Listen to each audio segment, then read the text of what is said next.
if Russia were to enter the war on behalf of the Iranians, the first thing that Russia would do is provide Tehran with reinforcement from the Caspian Sea, right? Because the Americans want to knock out Tehran's capacity to provide food, water, and electricity to its people.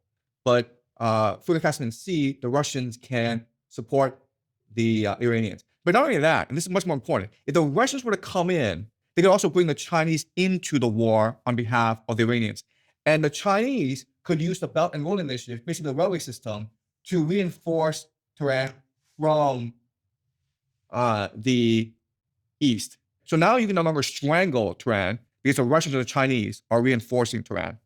Then what the Russians could do is provide financing to the Iranians. Basically, the Chinese and the Russians can say to the Iranians, don't worry about financing. We will give you enough financing for you to continue this war for as long as you want. And we'll use our resources as collateral for this financing.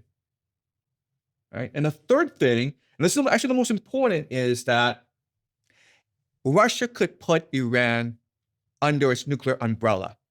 And this would negate the use of tactical nuclear weapons. The Israelis and the Americans, if they really felt under pressure, if they were really put in a corner, they could always choose to use tactical nuclear weapons.